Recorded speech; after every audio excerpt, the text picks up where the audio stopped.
Hi, amazing teenagers. Welcome to Things You Should Know, the show where we listen, learn, and grow. The TSK show is where teenagers are empowered with the right knowledge to thrive, and parents are equipped with the tools to guide them, because when teenagers know better, they will definitely do better. My name is Ifoma the Prof Wato, and I'm your host on the TSK show. And today we are looking at a very important topic. You know, a boy doesn't just grow into a man by age. He grows into a man through guidance, example, and presence. Today on the show, we are diving into one of the most powerful influences on a boy's journey to manhood, whether a father is present, absent, distant, or deeply involved. His impact echoes through a teenage boy's identity, his behavior, his emotions, and his decisions. So today we are asking the deeper questions. What happens to a boy when his father is emotionally absent? What does a father how does a father shape how a boy sees himself and the world? Can the wound of fatherlessness be healed? And who can step in? Because behind many teenage boys' silent battles is a longing. So today I have a teenage boy in the studio and we'll be having this wonderful conversation. But before then, we'll go on a short break. Just stay around. The topic for today is the impact of fathers in shaping the teenage boy. So let's see, what does it mean to be a teenage boy growing into a man with the presence of a father? So today's guest is not just another teenager. He's a young man with a voice, a story, and a heart that speaks for many boys like him. He's smart, he's thoughtful, and he's willing to sit with us and talk about something most boys are taught to keep inside. And that is the impact of a father's presence or absence in shaping the teenage boy. So today I have in the studio, I call him my son, though he's running away from me. I have Dominion Chibueze. He's a fresh graduate from the senior secondary school and he's on the show today with me, and I'm glad to have him here. Thank you very Finally, much. I've caught you. Finally, I've caught you on this show. So welcome, Dominion. Thank you very much. How are you doing today? I'm good. And you? I'm fine. Are you nervous? A little bit. You know, this is mother son conversation. Yes, of course. So you just relax and we'll roll. Okay. Yeah. So now we're going to define what a father means to you. Okay. We hear father everywhere. So what does the word father mean to you as a person? Okay. Thank you for having me in the studio today. Personally, to me, a father is a figure that represents guidance, unconditional love. A father serves as a role model to his children, to his child, especially his sons or his male child. He's not just someone that gave birth to a child. He is one that is there always for his child, to advise him or her, to show unconditional love, and to just be there always to protect and guide. That is what a father is to me personally. Okay, so from what you said about a father being a guide, showing an unconditional love, Yeah. and like a father should be a role model to his son. Now we know that there are present fathers and there are absent fathers. Of course. Now, must a father be present? Like, must the father be available? Like, stay in the house with the son to teach him all these things you just mentioned? Or can he still do it from a distance? Like, for example, we have fathers who live abroad and the son is here. So does the distance have anything to do with what his fatherly role should be? This distance doesn't necessarily have to be a barrier in order to have an emotional connection with your son. I mean, you stated the case of a father living abroad and the child in Nigeria. You call, you could, through the means of calling, you could ask about his well-being, could ask about things going on in his life, give him advice, use your own life as a mirror to teach your own son, things of life and how life is. And that way, the son has that emotional connection and that bond with his father. Okay. So that means there should be an emotional connection. Yes, very well. Not just the physical connection. Okay, now let's look at how does the father's absence, the absence I'm talking about now is not the absence of not being in the house. The emotional absence affects a boy's identity, his self-worth, and his emotional regulation and all of that. Okay, thank you very much. So when a father is absent emotionally in the life of the child, there's a gap, there's a bridge between that father and his son. And when that bridge is not filled, when that hole is not filled, the son tends to go outside to look for that validation, to look for that advice that he's been craving for.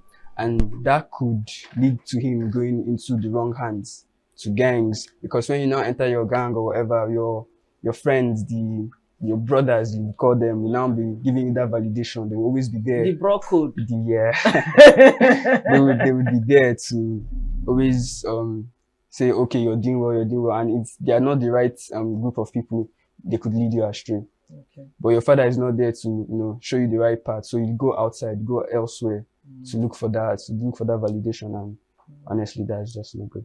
Okay. So a father should be present. Yes, very well. Not just physically present, but there should be an emotional connection between the father and the son, because if there's a gap, he seeks validation and advice outside, and in the hood of the bro code. So that's what you call it. And they may end up advising him wrongly. So let's look at it again. Are there other things that fathers provide that, like, that they provide emotionally and mentally that are not noticed? Most of the times what we see is father bringing school fees, providing for the child. Are there emotional and mental things that fathers provide to their sons that are not loud? Okay, yes, there is actually. When a father is able to, sit the son down and be like, okay, this is what happened to me. Now, this is why I say fathers should be able to use their own lives as a mirror to advise their children. Because, most of us, we've heard this whole talk on what to do and what not to do. We go to schools, we go to church, we hear it. But when there is that fatherly presence to actually show us, okay, this is what happened in my days. This is where I made a mistake. So this is what happened. Now, this is what you should not do using my own life. It is a closer representation towards what you're supposed to not do in life. So, yeah. Okay. Beautiful. I love the way this conversation has been going. So I believe that fathers who are at home watching us are listening, that it's very, very important to be present in the life of your son or your sons. So I will ask, what does a father's emotional availability compare to just being physically present? I know you've talked about it, but I want you to talk more about it, because sometimes most fathers, they stay at home. They don't go anywhere. They stay with their children 24/7, but there's still this gap. There's this connection most of the times between mothers and their children. So most times it's fathers dishing out instructions, advices, punishments. Like when a child, a son who seems to be stubborn, the mother will say, just wait for your father to come back. So it's not looking like the fathers are the ones always punishing. So let's look at, what does a father's emotional presence do in the life of a boy child? Well, thank you. That question. Well, there's one thing to be physically present. Yes, I know my dad is around. Yeah, see him there. And then there's another thing to be emotionally present. Now, when a father is emotionally present with his son, the son is able to freely look to him for an advice. Let's say things are happening in his life.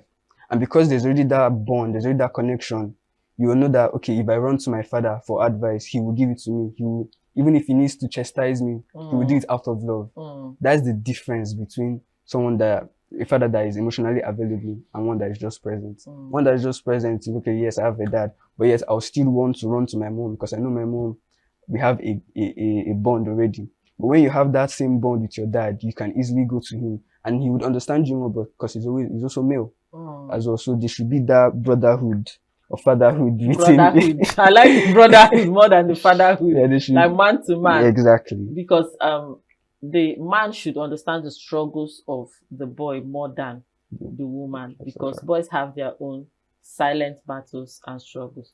What are the struggles of the boy child? The struggles of the boy child.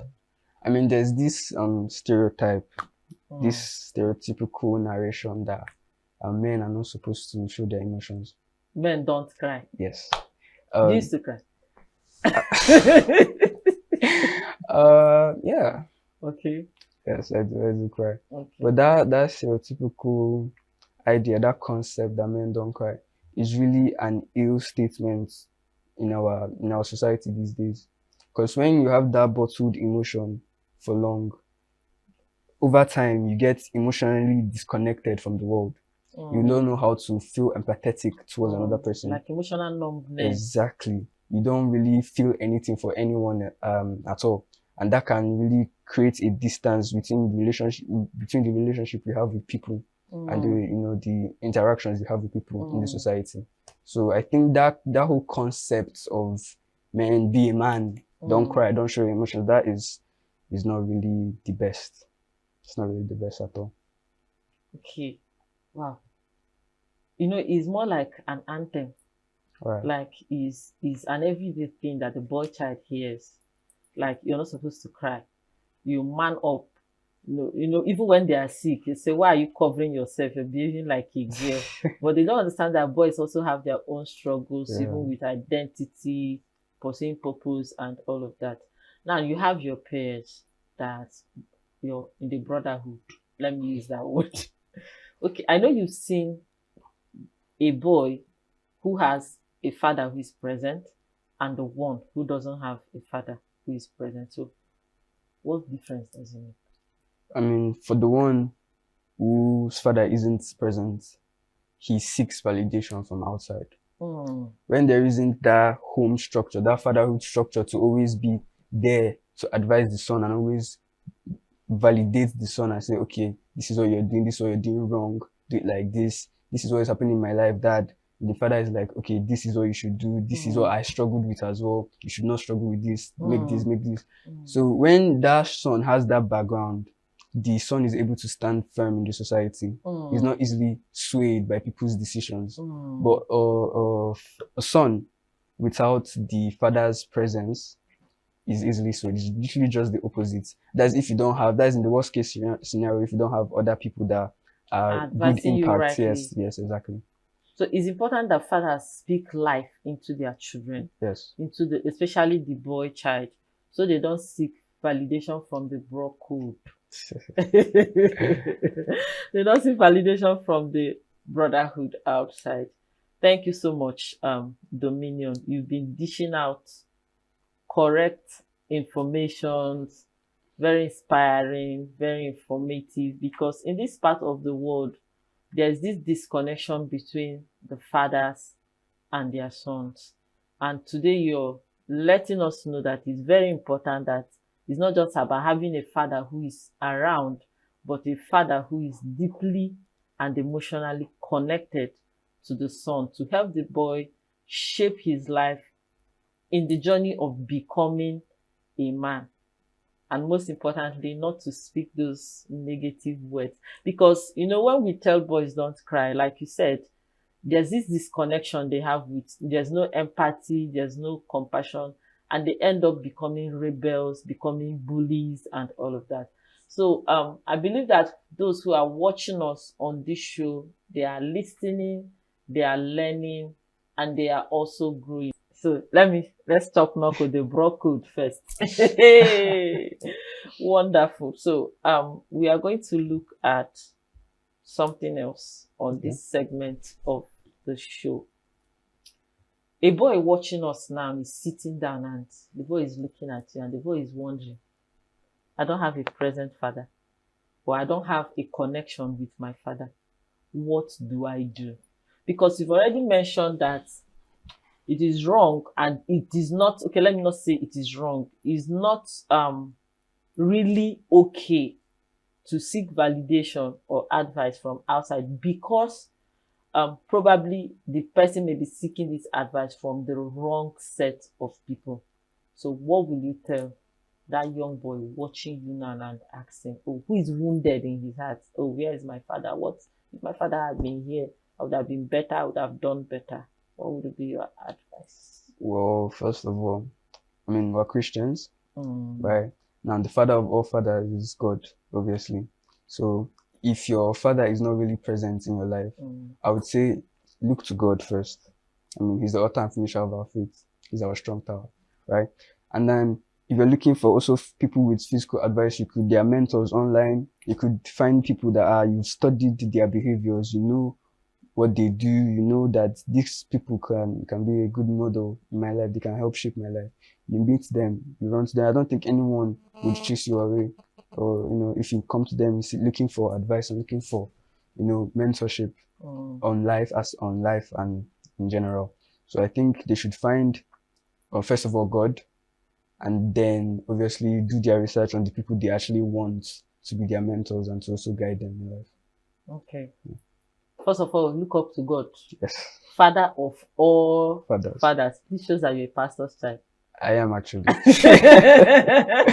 Yeah. Then secondly, seek mentorship and then look for good role models. Yeah. That's fine. So what is your message to fathers? We've talked to the boy child. Yeah.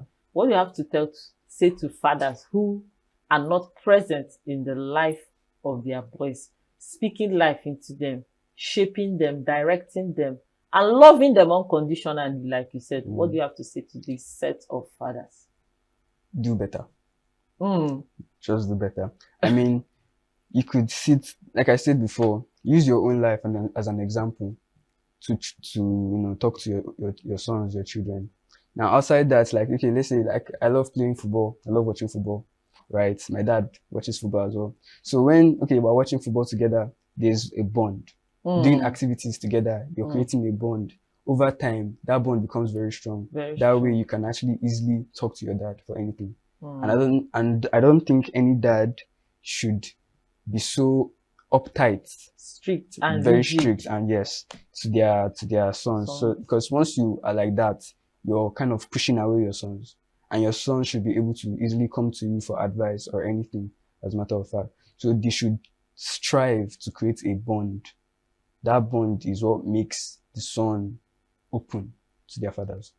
Oh, wow. Now, you said you have a bond with your dad. Yeah. You do a whole lot of activities together. Yeah. So we are going to give your dad a shout out on this show. Hey, father of the month, or father of the year. Yeah, of course. Worldwide father. Of course. You like football, because I know that many pastors, like I'm a pastor's child, and many fathers don't like their boys wanting to go into football, like especially at their teenage age. They feel it's a distraction. And now you're saying you're watching football together with your dad. So if your dad is watching now, like, daddy, I know you're watching us at this moment, what would you say to daddy? I'm grateful. Thank you for the unconditional love you've been showing me, my mom, and just everyone around you, because you've really had an impact in my life. Obviously using your life as an example to always advise me, sitting down, and also the bond we've also created together. I mean, it doesn't go unnoticed. So thank you for everything. Oh, let's clap for daddy. This is wonderful. And this is from me as the host of this show, saying to you, thank you very much, sir, for raising a responsible child, and a child you are proud of, because from the conversation we have had today, we listened to the heart of dominion, and through his voice, we've heard the silent longing of many others, and you've been in his life. It shows that he has a father who is not just around, but who is present and who is emotionally connected to him. So we hail you, sir. Oh yeah, let's salute your daddy. Wow. Uh, Okay, to the viewers watching us out there, I know some young boys who are watching are longing to be seen, to be affirmed, and to be guided, not just with instructions, but with love, presence, and with consistency. So I want to tell all the fathers there, your voice matters. Even when you think your son isn't listening, he's watching. Like my guest said, they see what you do. Your life should be their model. You influence them as well. So even when he acts like he doesn't care, he's hoping you will show up anyway, because you don't have to be perfect. You just have to be present. So remember, a father is the first mirror through which a boy sees manhood. And to everything watching this who feels the ache of an absent father, I want you to know this: you are not broken, you are not forgotten, and the man you are becoming is still being shaped by every choice you make, by everyone who shows up for you, and by the strength rising inside of you. And I want to say again, just like Dominion told us today, there's Father of all fathers, who is God. So I don't know, if you're not a Christian or whatever you believe in, pray to it. Pray to that God and he will answer you. So teenage boys, I encourage you to thrive. I encourage you to show up for yourself. Even if the biological father isn't there, hope is not lost. A mentor or a coach, like he mentioned, can still plant the seed of strength, worth, and direction in your life, because everybody deserves to grow into a man who knows who he is, not just because of who he came from, but because of someone you choose to be and someone who choose to show up for you. So today is a wrap on this show, and I want to say thank you to Dominion. Now I call you my son. yeah. For coming on the show and Thank you very sharing much. your thoughts and ideas. You've inspired and motivated a whole lot of boys, and you became a voice today, speaking to a whole lot of boys who doesn't have the opportunity to tell fathers they really need them in their life. So thank you very much for being on the show today. Thank you. My name is Ifoma, the Prof Mato. I'm your host on the TSK show, and it's a wrap for today. Thanks for watching.